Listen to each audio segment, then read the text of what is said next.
இறைவன் முன்னால நம்ம பயோடேட்டாவையா நீட்ட முடியும்? இது என்னுடைய எக்ஸ்பீரியன்ஸை பாருங்க நான் சொல்ல முடியும்? பே சர்டிபிகேட் கொடுத்தா ஒண்ணுமே கிடையாது. ஒண்ணுமே கிடையாது. இயலாமையே தகுதி, ஆசையே அருகதை. அப்படி போய் நிக்கணும். அதனால எங்கள் முன் எழுந்தருள்வாய். பூதங்கள் தோறும் நின்றவன், போக்கும் வரவும் இல்லாதவன், சிந்தனைக்கும் அரியவன், ஆனால் எங்கள் முன் எழுந்தருளாய். அடியவர்களுக்குத்தான் முதல் மரியாதை எப்பொழுதுமே ஆண்டவனிடத்திலே. இன்னொன்று, ஏதம்னா குற்றம் மட்டுமல்ல, துன்பம்ங்கிற பொருளும் இருக்கு. அதையும் சேர்த்து அறுத்து.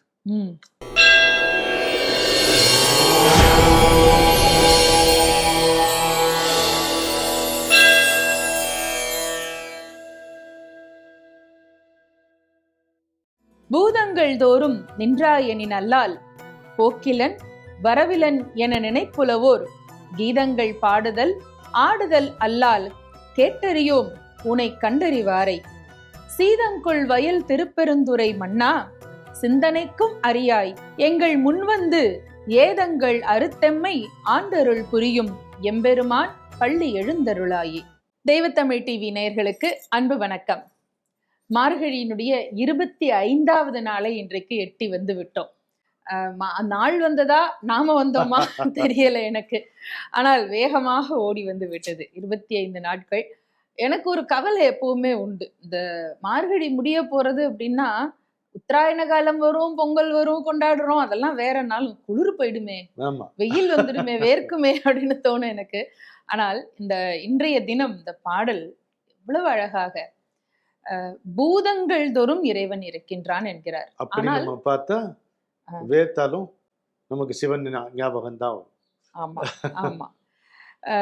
இந்த இறைவன் எப்படி இருக்கிறான் என்றால், சிவபுராணத்தில் சொல்வது போல போக்கும் வரவும் புணர்வும் இலா புண்ணியனே என்பதை போல போக்கிலன் வரவிலன் என்றெல்லாம் இதனை சொல்லுகிறார். அவன் ஓதுதற்கு எளியவனாக இருக்கிறான், ஆனால் உணர்வதற்கு அரியவனாக இருக்கிறான். இது எனக்கு வாத்தியார் தலையில கொட்டி பாடம் சொல்லி கொடுப்பார் பார்த்தீங்களா? அதாவது புத்தகத்தை வச்சு பாடத்தை வாசிக்க முதல்ல கத்து கொடுப்பார். அப்படி கத்து கொடுக்குற பொழுது நாம பாடத்தை வாசிச்சிருவோம், ஆனா வாசிக்கிற போதே வாத்தியார் கண்டுபிடிச்சிருவாரு இவ உணர்ந்து வாசிக்கிறாளா, பொருள் தெரியாம வாசிக்கிறாளா அப்படின்னு. அது மாதிரி சும்மா ஓதக்கூடிய அந்த மந்திரங்கள்னாலேயோ அல்லது சொல்லக்கூடிய துதிப்பாடல்கள்னாலேயோ அதுல இல்லை இறைவன். நம்ம வாட்டுக்கு படிக்கிறதுங்கிறது இயல்பு, அது ரொம்ப எளிதுதான். ஆனால் அவனை உணர்ந்து படிக்கிறது, அந்த பொருள் புரிந்து படிக்கிறது, அந்த அனுபவத்தை ஏற்றுக்கொண்டு படிப்பது அல்லது உணர்வது என்பது ரொம்ப அரிதான ஒன்று. அதனாலதான் எல்லாரும் கேட்பாங்க, அதென்ன மாணிக்க வாசகருக்கு மட்டும் அருள் பண்ணியிருக்கார், அதென்ன திருஞான சம்பந்தருக்கு மட்டும் அருள் பண்ணியிருக்கிறார், அதென்ன அப்பர் சுவாமிகளுக்கு மட்டும். நம்ம அப்பர் சுவாமிகள் போல நம்பிக்கையோடு பக்தி செலுத்தினால், ஞான சம்பந்த பெருமான் போல ஞானத்தோடு பாடல்கள் பாடினால், மாணிக்க வாசகர் போல சரணாகதி அடைந்தால் அவர் நிச்சயம் அருள் பண்ணுவாரு. நம்ம தான் ஒரு ஓரத்துல ஒரு சந்தேகத்தை வச்சுக்கிட்டே இறைவனை போய் நம்ம கும்பிடுறதாவே தான் இருந்துட்டு இருக்கோம் இல்லையா? அது மாதிரி இறைவனை நாம் சரணாகதி அடையும் பொழுது நமக்கு இருக்கக்கூடிய அந்த குற்றங்கள், அதாவது ஏதங்கள் என்று இந்த இடத்துல இது ஒரு புதுமையான வார்த்தையை பயன்படுத்தி அது எல்லாவற்றையும் அறுத்து, ஒரு குழந்தை சின்ன ஒரு பறவை போய் ஒரு முள்ளுக்காட்டுக்குள்ள மாட்டித்துன்னா அந்த குழந்தைக்கு வர தெரியாம இருக்கலாம், ஆனா தாய் பறவை எப்பாடுபட்டாவது பட்டு அந்த முள்ளு காட்ட எப்படியாவது சரி பண்ணி தன்னுடைய குஞ்சு பறவையை காப்பாற்றும் இல்லையா? அது போல நாம நம்ம தவறுகளை உணரும் பொழுது, இறைவான்னு அழைக்கிற பொழுது, அப்பனேன்னு அழைக்கிற பொழுது, எத்த பெரிய முள்ளு காட்டுக்குள்ள நாம இருந்தாலும் அவன் ஓடி வந்து நம்மை காப்பாற்றுவோம். எப்படி சொல்றாரு அத? தமிழ் சொல் பூதம், அது மொழிபெயர்ப்பு இல்ல, தனி தமிழ் சொல். இத எங்க வைத்திலிங்கன் ஐயா, மாசிலாமணி வைத்திலிங்கன் ஐயா அமரர், அவர் தான் எனக்கு சொன்னார். பூத்தம் அப்படின்னா ஒன்றிலிருந்து ஒன்று பூத்தது, அதனால் பூத்தம். ஆகாயத்திலிருந்து வாயு, வாயுவிலிருந்து அக்னி, அப்படி வருது இல்லையா? அக்னியிலிருந்து நீர், நீரிலிருந்து நிலம். இந்த ஒவ்வொரு பூதத்திலையும் அவன் இருக்கிறான்.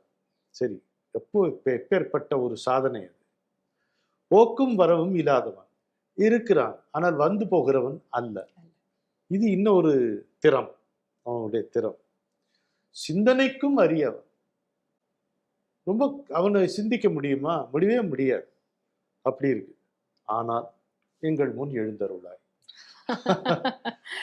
ஏன் நான் கேட்கிறேன் நில்லு, என் எதிர வந்து நில்லு. அவ்வளவுதான். ம். இந்த அவர் தானே காதலாகி கசிந்து கசிந்து. சொன்னார். ம். இந்த உரிமையை எது கொடுத்தது? இயலாமையே நம் தகுதி என்பதை நம்ம புரிந்து கொள்ள வேண்டும். அற்புதம். இறைவன் முன்னால நம்ம பயோடேட்டாவையா நீட்ட முடியும்? ம்ஹும். இது என்னுடைய எக்ஸ்பீரியன்ஸை பாருங்க நான் சொல்ல முடியும்? பே சர்டிபிகேட் கொடுத்தா ஒண்ணுமே கிடையாது. செல்லாது. ஒண்ணுமே கிடையாது. இயலாமையே தகுதி, ம். ஆசையே அருகதை. அப்படி போய் நிக்கணும். அதனால எங்கள் முன் எழுந்தருள்வாய், பூதங்கள் தோறும் நின்றவர், போக்கும் வரவும் இல்லாதவர், சிந்தனைக்கும் அறியவர், ஆனால் எங்கள் முன் எழுந்தருளாய். அடியவர்களுக்குத்தான் முதல் மரியாதை எப்பொழுதுமே ஆண்டவனிடத்திலே. இன்னொன்று, ஏதம்னா குற்றம் மட்டுமல்ல, துன்பம்ங்கிற பொருளும் இருக்கு. அருமை. ம், ம். அதையும் சேர்த்து அறுத்து. ம். இதுல நீங்க சொன்னீங்க இல்லையா, இயலாமைதான் இதனுடைய முதல் தகுதி அப்படின்னு. அது போல அறியாமை தானே முதல் தகுதி ஞானத்திற்கானதுன்னு அடியவர்கள் சொல்லுவாங்க. அறிவிப்பவனும் அவன்தான், அந்த அறிவாக இருப்பவனும் அவன்தான் என்று சொல்லுவது உண்டு. மாணிக்கவாசகரை பொறுத்த வரைக்கும் இந்த 4 நிலைகள் சொல்லுவார்கள் இல்லையா சைவ சமயத்தில். அதுல சாயுஜ்யம் அடைந்தவர், அவருடைய பெரிய பெருமையே அதுதான். போய் 2 கலந்து விட்டார் இறைவனோடு என்று சொல்லும் பொழுது, அந்த நிலைக்கு நம்மையும் சேர்த்து ஆட்சிப்படுத்தி கொண்டு அழைத்து கொண்டே போய்கொண்டே இருக்கிறார். அதனால் நம்முடைய அறியாமைகளை எல்லாம் விட்டு, நம்முடைய ஏதங்களை எல்லாம் மறுத்தெறிந்து ஆண்டவனோடு ஒன்றுவதற்கான அற்புத பாடல்களாக திருப்பள்ளி எழுச்சியை தந்திருக்கிறார். இன்னும் நாளையும் சிந்திக்கலாம். நன்றி.